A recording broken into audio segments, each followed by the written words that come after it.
سوال یہ ہے کہ حلال پرندے کون سے ہیں اور ان کی پہچان کا طریقہ کیا ہے؟ تو آیت اللہ العظمی سید علی حسینی السیستانی دامت ظلہ کے فتویٰ کے مطابق ہر وہ پرندہ حلال ہے جس کے پروں میں پر یعنی فیدرز ہوں، جنہیں عربی میں ریش، ہندی میں پنکھ اور پنجابی میں کھمب کہتے ہیں، اور دوسری شرط یہ ہے کہ وہ درندہ نہ ہو، اور ہر وہ پرندہ درندہ شمار ہوتا ہے جس کے پنجے مڑے ہوئے ہوں، جنہیں عربی میں مخلب اور انگریزی میں ٹیلنز کہتے ہیں۔ جس پرندے کے نوکیلے خمدار پنجے ہوں یعنی ٹیلنز ہوں وہ حرام ہے، چاہے وہ اتنے مضبوط ہوں جن سے وہ چیر پھاڑ کر سکتا ہو، جیسے باز، ہاک ایگل، شاہین ان کے پنجے ہیں، یا اس کی چھوٹی اقسام جیسے شکرا یا فالکن وغیرہ ہیں، یا اتنے مضبوط پنجے نہ ہوں کہ جن سے چیر پھاڑ ہو سکے، جیسے گدھ کے پنجے ہیں جسے انگلش میں ولچر اور عربی میں نسر کہتے ہیں، یا اس کے علاوہ مصری یا رومی گدھ جسے ٹرکی ولچر یا عربی میں بیغاس کہتے ہیں۔ اس کے علاوہ کوے کی تمام اقسام کا بھی یہی حکم ہے، حتیٰ زاغ بھی بنابر احتیاط لازم اسی حکم میں شامل ہے۔ پس ہر وہ پرندہ بنابر احتیاط لازم حرام ہے جس کے پروں میں پنکھ نہ ہوں، جیسے چمگادڑ، شہد کی مکھی، تتلی اور دیگر حشرات الارض وغیرہ۔ لیکن ٹڈی دل حلال ہے اور اس کا الگ حکم ہے۔ پس اس قاعدے کے مطابق حلال پرندوں میں کبوتر، فاختہ اور اس کی تمام اقسام، اسی طرح مرغی اور اس کی تمام اقسام، اور چڑیا اور اس کی تمام اقسام شامل ہیں۔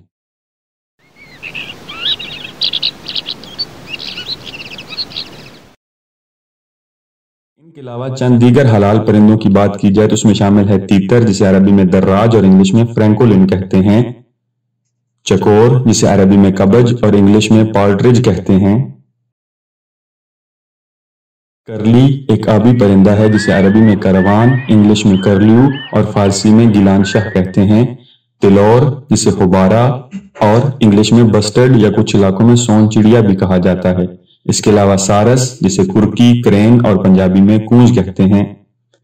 یہ تمام پرندے حلال ہیں۔ ان کے علاوہ چند ایسے پرندے بھی ہیں جن کا گوشت تو حلال ہے لیکن انہیں مارنا مکروہ ہے،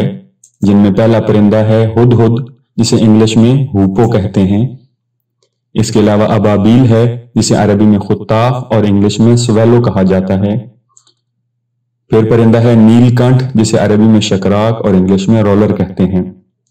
ایک جلاد چڑیا جسے عربی میں سرد، انگلش میں شرائک اور پنجابی میں کچھ علاقوں میں انی چباکی کے نام سے پکارا جاتا ہے۔ یہ بھی حلال ہیں لیکن انہیں مارنا اور قتل کرنا مکروہ ہے۔ اس کے علاوہ شریعت کی کتابوں میں ایک پرندہ ذکر کیا جاتا ہے جسے سوام کہا جاتا ہے، اس پرندے کا بھی یہی حکم ہے۔ اس کی وضاحت یہ ہے کہ ایک بھورے رنگ کا لمبی گردن والا پرندہ ہے جو کھجور کے درخت پہ رات گزارتا ہے، یہ بھی حلال گوشت ہے لیکن اسے مارنا، قتل کرنا، شکار کرنا مکروہ ہے۔ بس اس کے علاوہ حلال پرندوں میں شامل ہے مور اور شتر مرغ۔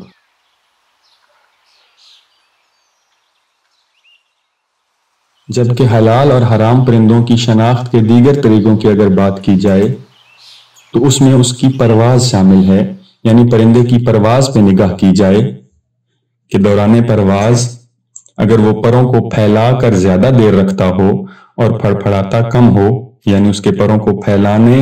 اور پھڑپھڑانے میں جو باہم نسبت ہے اس میں پھیلا کر رکھنا زیادہ ہو اور اس کے پروں کا پھڑپھڑانا کم ہو، اور ساتھ اس میں جو اس کی دیگر شرائط ہیں جن میں سے ایک یہ ہے کہ اس کے نوکیلے اور خمدار پنجے ہوں، یعنی وہ درندہ ہو،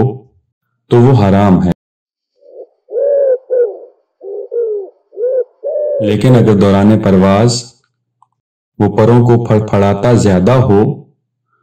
اور نسبتاً پھڑپھڑانے کی نسبت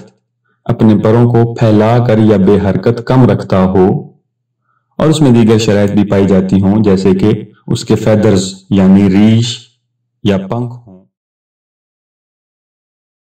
تو وہ پرندہ حلال ہے اور اس کا گوشت کھایا جا سکتا ہے۔ اور اگر پرواز سے شناخت نہ ہو پا رہی ہو تو اس کے جسم کے اجزاء کو دیکھا جائے گا کہ اگر اس میں مندرجہ ذیل 3 اجزاء میں سے کوئی ایک بھی ہو تو وہ پرندہ حلال ہے، جس میں پہلی چیز ہے پوٹا جسے انگلش میں کراپ کہتے ہیں،